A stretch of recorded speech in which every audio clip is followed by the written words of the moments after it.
Good evening, welcome to South Asia Newsline. I'm Shivangi Mishra. Here are the top stories we are tracking for you on Wednesday, the 28th of September. India bans Islamic group PFI, accuses it of terrorism.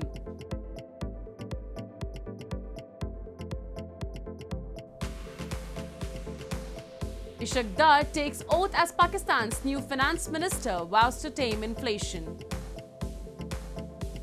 And senior Afghan Taliban leader calls for reopening schools for girls. And now for all the details. India's Foreign Minister S. Jaishankar on Tuesday held meetings with US National Security Advisor Jake Sullivan and Secretary of State Antony Blinken in Washington to boost bilateral ties. Both the sides discussed the Ukraine conflict and its repercussions and reviewed issues including the Indo-Pacific and visa concerns. India's Foreign Minister S. Jaishankar met United States National Security Advisor Jake Sullivan on Tuesday at the White House and discussed the Ukraine conflict and its repercussions, approaches to advance free, open and secure Indo-Pacific and issues in South Asia. The White House said that the both sides reviewed progress in the US-India strategic partnership and exchanged views on the global and regional priorities, including the implications of Russia's aggression against Ukraine and its impact on food and energy insecurity around the world. Jaishankar also met his counterpart, US Secretary of State Antony Blinken on Tuesday and discussed issues including the Ukraine conflict, its fuel, food, fertilizer implications, climate change and G20. Among other issues, Jaishankar flagged concerns over the visa backlog for Indians, to which Blinken said he was sensitive about the issue and assured it will be resolved. We have a plan when it comes to India to address the backlog of visas that's built up. I think you'll see that play out in the coming months, but it's something that we're very focused on. These connections, these people-to-people ties, whether it's students, whether it's business people, whether it's tourists, whether it's family, this is what really links us together. During his 11-day visit to the US that concluded on Wednesday, Jaishankar held over 50 official diplomatic engagements to boost bilateral cooperation. He also addressed the UN General Assembly on September 24th. The Indian government declared Islamic group the Popular Front of India and its affiliates unlawful on Wednesday, accusing them of involvement in terrorism. A ban has been imposed on the group for 5 years after authorities detained more than 100 PFI members this month. India declared the Islamic group Popular Front of India (PFI) and its affiliates unlawful on Wednesday, accusing them of involvement in terrorism and banning them for 5 years after authorities detained more than 100 PFI members this month. India's Interior Ministry in a statement said the PFI and its affiliates had been found to be involved in serious offences, including terrorism and its financing, targeted gruesome killings, and disregarding the constitutional setup. The government said it found a number of instances of international linkages of PFI with global terrorist groups, adding that some of its members had joined Islamic State and participated in terror activities in Syria, Iraq, and Afghanistan.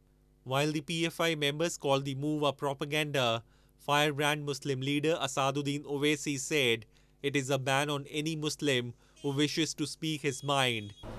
This ban on PFI cannot be supported because actions of some individuals who commit crime does not mean that the organization itself must be banned. Supreme Court has also held that mere association with an organization is not enough to convict someone. A draconian ban of this kind is dangerous as it is a ban on any Muslim who wishes to speak his mind.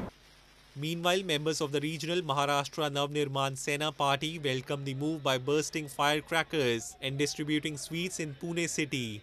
India has been the victim of some major terrorist attacks over the past 2 decades, most linked to Islamists based in neighboring Pakistan.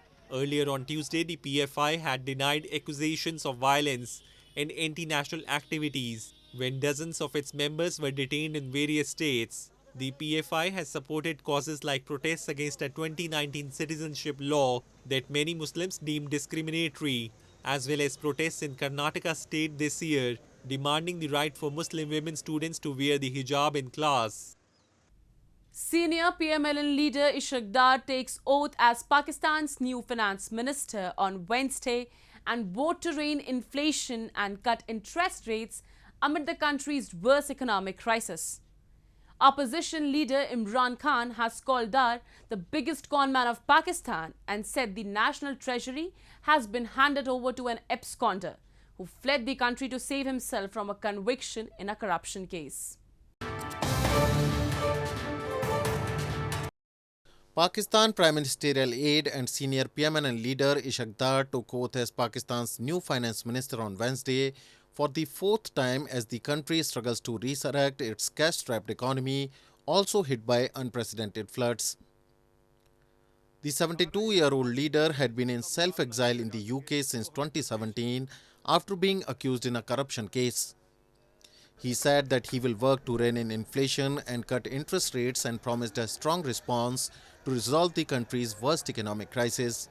This came after Miftah Ismail stepped down from the post to make way for Dar after a meeting with PMLN Supremo Nawaz Sharif in London this past weekend.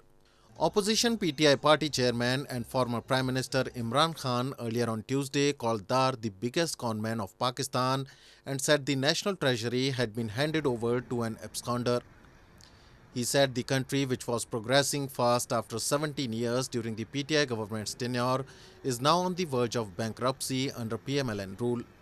In his fourth time in the role, Ishaq Dar, a chartered accountant, must tackle a balance of payment crisis, foreign reserves that cover barely a month's imports, historic lows in the rupee, and inflation exceeding 27% in the aftermath of the devastating floods.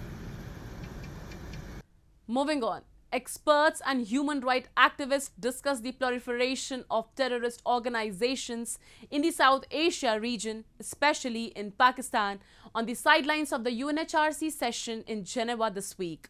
They raised concern that Pakistani military establishment has been sponsoring terrorist groups that have targeted minorities throughout the country. The European Foundation for South Asian Studies, EFSAS, recently organized an event on the human rights situation in South Asia on the sidelines of UNHRC session in Geneva, where experts and activists discussed the proliferation of terrorist organizations, especially in Pakistan. Activists stressed that the Pakistani military establishment has been sponsoring terrorist groups that have targeted minorities throughout the country and have been supported by state authorities. They added ethnic Pashtuns are labeled terrorists and thousands of them have been killed in fake encounters over the years. The activists urged the international community to intervene.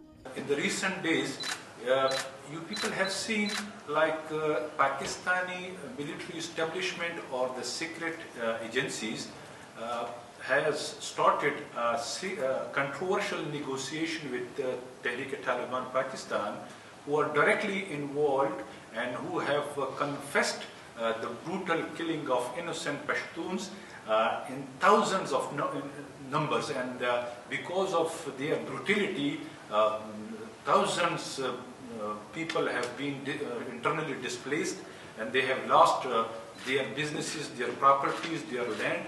The panel also exchanged views on issues including the future of peace in South Asia, need of strengthening democracy and state effectiveness in countries, especially in Pakistan.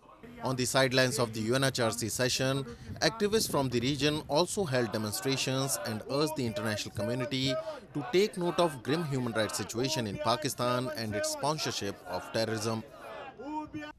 In news from Afghanistan, a senior member of the Taliban-run government in Afghanistan has called on the country's new rulers to reopen schools for girls beyond the 6th grade, saying there is no valid reason in Islam for the ban.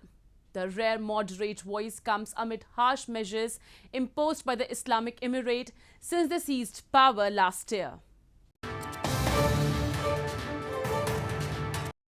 Sher Mohammad Abbas Tanikzai, the Deputy Foreign Minister in the Taliban-run government in Afghanistan, has called on the country's new rulers to reopen schools for girls beyond the 6th grade, saying there is no valid reason in Islam for the ban.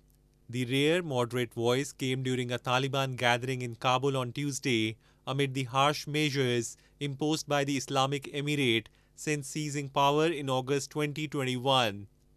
It has been now over an year that the Taliban has shut down girls' secondary schools across the country, ordered women to wear headscarves in the workplace, and to cover their faces in public. The Taliban have said they are working on a plan to open secondary schools for girls, but have not given a time frame, drawing international condemnation and sanctions. The UN estimates more than 1 million girls have been barred from attending high school over the past year. The international community has made ensuring human rights, especially rights of girls and women, as key demands for any future recognition of the Taliban. Afghanistan's assets, which have remained frozen due to sanctions, have severely hampered banking, business and development, leading to greater insecurity, poverty and isolation. Experts have alarmed early effects of climate change are already visible in Bangladesh, with several areas at risk of completely being wiped off by the mighty rivers. Residents in Munshiganj district have lived amid worries over the last couple of months as the Padma river has continued devouring most of the homesteads and vast croplands since the start of the monsoon. In recent years, natural disasters such as floods have caused faster than usual erosion in settlements near rivers in the South Asian country of Bangladesh. Residents of a village in Munshiganj district have lived amid worries over the last couple of months as the Padma river has taken a sharp turn since the start of monsoon season and continued to devour most of the homesteads and vast croplands. Authorities are dumping sandbags as part of precautions.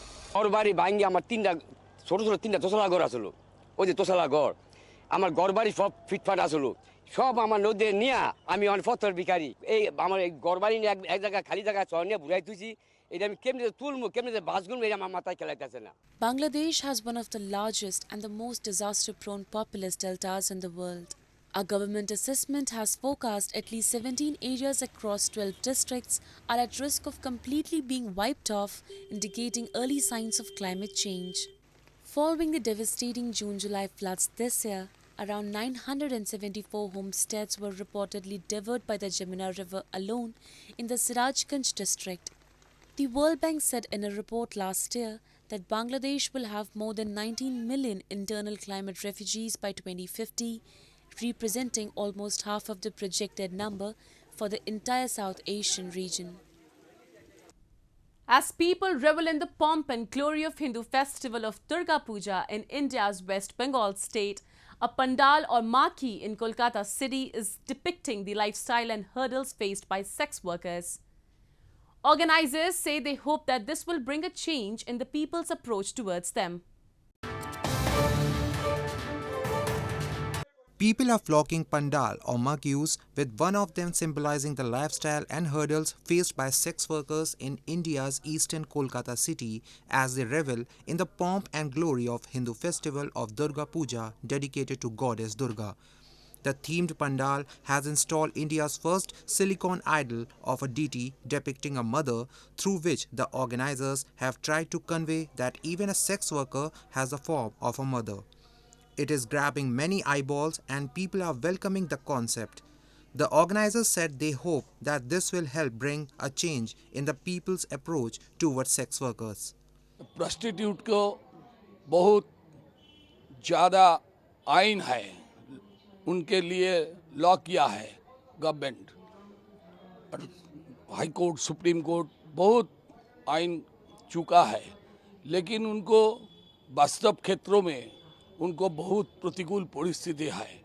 तो प्रतिकूल परिस्थिति कटाने के लिए समाज जीवन के आने के लिए हम ये पेंडल बनाया.